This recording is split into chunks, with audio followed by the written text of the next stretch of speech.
They're welcoming Rachel James, who's brought a much-loved bear in need of repair.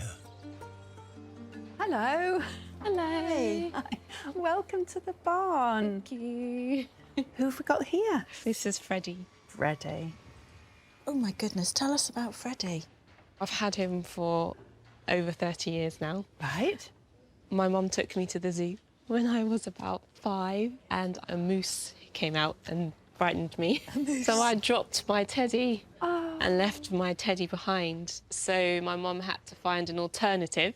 So I remember opening this hamper and Freddie was inside. He looked so cool. Instantly just fell in love with him. What did he look like?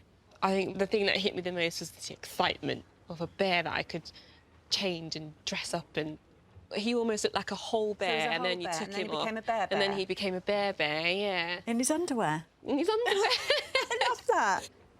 He had a lovely jacket that matched the same fur as his face. Yes. And he had bottoms that was held up by braces.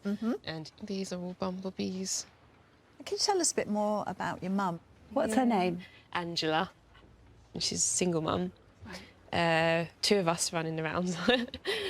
She did everything. I remember her putting us up hills in our rollerblades, taking us to the park, teaching us to ride. She brought us up. It was hard.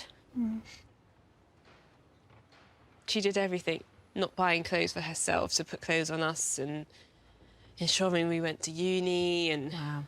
she's strong, but very gentle and very quiet. But when it comes to us, she's like a lioness. Wow. Yeah. She's my heroine. And what does she think about Fred coming here today?